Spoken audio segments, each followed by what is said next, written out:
আসসালামু আলাইকুম রহমতুল্লাহ। আশা করি সবাই ভালো আছেন। ইউএইতে অ্যামনেস্টি শুরু হওয়ার পর থেকে বাংলাদেশি যারা অবৈধ রয়েছেন এখানে সবাই দ্রুত ফাইন মাফ করে ভিসা ইস্যু করার জন্য চেষ্টা করছেন। তো প্রসঙ্গত আমি আপনাদেরকে কিছু বিষয় শেয়ার করি আপনি যখন নতুন ভিসা করতে যাবেন, যাতে করে পূর্বের মতো আপনাদের দালালের খপ্পরে পড়ে আবার সর্বস্ব হারাতে না হয়, তাদের কারণে আপনার ক্ষতিগ্রস্ত না হয় এবং আবার যাতে অবৈধ হতে না হয়। প্রথমত আপনি চেষ্টা করবেন কোনো একটা ভেরিফাইড বা লাইসেন্স আছে এরকম কোনো এজেন্সি থেকে আপনি ভিসা করার জন্য চেষ্টা করবেন। কোনো ব্যক্তি বিশেষ থেকে আপনি ভিসা করার চেষ্টা করবেন না, কারণ ব্যক্তি বিশেষ আপনাকে সহজেই ধোঁকা দিতে পারে এবং ভিসা করে না দেওয়ার ক্ষেত্রে সম্ভাবনা থাকতে পারে। কিন্তু সেটা যদি কোনো বিশ্বস্ত এজেন্সি হয়, বিশ্বস্ত এজেন্সি থেকে এ ধরনের ক্ষতিগ্রস্ত হওয়ার সম্ভাবনা খুবই কম থাকে।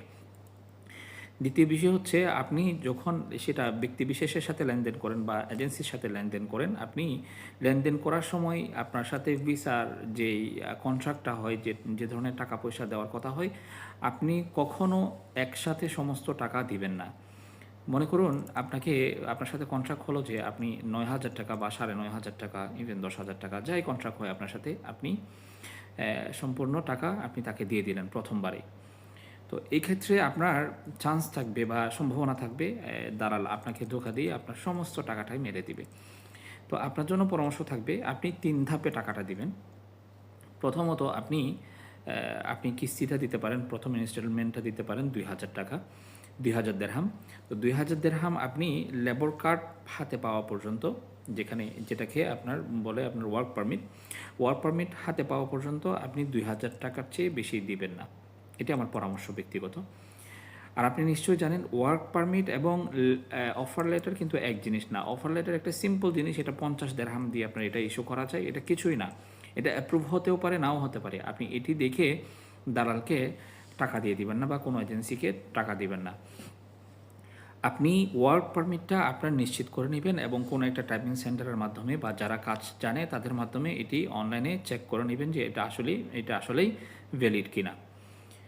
দ্বিতীয়ত আপনি এরপরে ওয়ার্ক পারমিটটা হাতে পাওয়ার পরে আপনি এরপরে আবার আরেকটা কিস্তি দিতে পারেন, যেমন ৩,০০০, ২,০০০ বা ২,৫০০ এই ধরনের আরেকটি কিস্তি দিতে পারেন। যে কিস্তিটা দেওয়ার পরে আপনাকে তাদের কাছ থেকে আপনি ভিসাটা বুঝে নেবেন। ভিসাটা বুঝে নেওয়ার পরে অবশ্যই আপনি এটি অনলাইনে চেক করবেন। এটি চেক করা খুবই সহজ। আপনি গুগলে সার্চ করেও আপনি এটি দেখতে পারেন কীভাবে চেক করা যায়, অথবা কোনো একটা টাইপিং সেন্টারেও আপনি গিয়ে দেখতে পারেন যে আমার ভিসাটা ভ্যালিড কিনা। ভিসা হাতে পাওয়ার পরে আপনি যখন এটি ভ্যালিডিটি চেক করে নেবেন কোনো একটা টাইপিং সেন্টার থেকে বা কারো মাধ্যমে, এবং আপনি যখন নিশ্চিত হবেন যে এই ভিসাটি সত্যি আপনার নামে হয়েছে, তখন তাদের সাথে আপনার যে কন্ট্রাক্ট হয়েছে সেই কন্ট্রাক্ট অনুযায়ী বাকি টাকাটা আপনি তাদেরকে হ্যান্ড ওভার করে দিবেন। এভাবে যদি আপনি করেন তাহলে আপনার ক্ষতিগ্রস্ত হওয়ার বা কারো ফাঁদে পড়ার সম্ভাবনা খুবই কম থাকবে। এবং আমি আশা করব আপনারা বারবার এই কোনো এজেন্সির কাছে বা কোনো ব্যক্তিবিশেষের ফাঁদে পড়ে আপনারা ধোঁকাগ্রস্ত হবেন না, ক্ষতিগ্রস্ত হবেন না। আশা করি বুঝতে পেরেছেন। দেখা হবে অন্য ভিডিওতে। আসসালামু আলাইকুম।